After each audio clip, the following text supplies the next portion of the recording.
You blew it! You let the whole democracy thing slip away! You put your trust in political parties that don't even care about making the world safe for anything but media mergers. What a bunch of dummies the baby boomers turned out to be. Welcome to BetterBadNews. Have I been in a trance state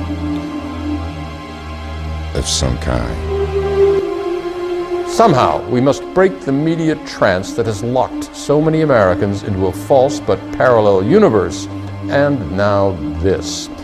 The FBI said that the former Solicitor General of the Department of Justice, Ted Olson, his story about Barbara Olson is not true. I wife of Solicitor General Ted Olson. Our understanding is that Barbara Olson was on the plane. She called her husband twice. She did not call him twice. She didn't call him once. It never happened. According to whom?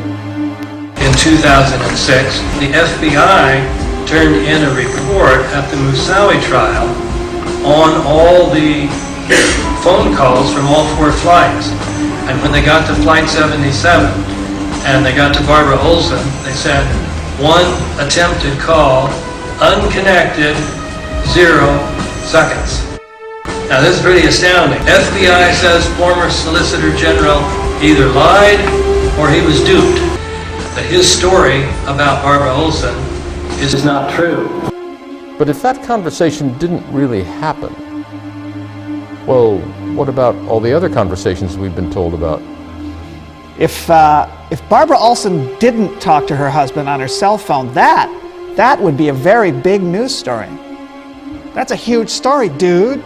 I mean, Ted Olson's the Solicitor General of the United States. If he lied about a conversation that didn't happen, I mean, did he say that she told him that 19 patsies with box cutters. Box cutters? Was she able to tell Mr. Olson? The only weapons she mentioned were knives and cardboard cutters. But if that conversation didn't really happen... Nobody who was really responsible was ever punished. You let them get away with it. You look to your TV screens, believing that if the patsies didn't do it, it would be reported on the TV news programs. The press would be all over a story like that. But it's never reported on the TV news programs. So you go to sleep and you call young people conspiracy theorists, simply because we can easily see that there is no plane wreckage where there is supposed to have been a plane crash. What a bunch of dummies the baby boomers turned out to be. Hogwash. Hogwash, I tell you. Hella hogwash. That is not true. The press would be all over a story like that. The media needs to be put on notice. We're collecting names. At some point, there are going to be trials. Wolf Blitzer should be indicted as a war criminal. That would be a very big news story. The press would be to over a story like that. Can I be sure that I'm not having my mind conditioned to accept a new kind of slavery? Just admit it. Okay, I admit it. I believe in civil rights and unusual search and seizure, but we're at war. And in wartime, what are you, a conspiracy theorist? Hey. Sorry. You blew it! You let the whole democracy thing slip away! BetterBadNews. Have I been?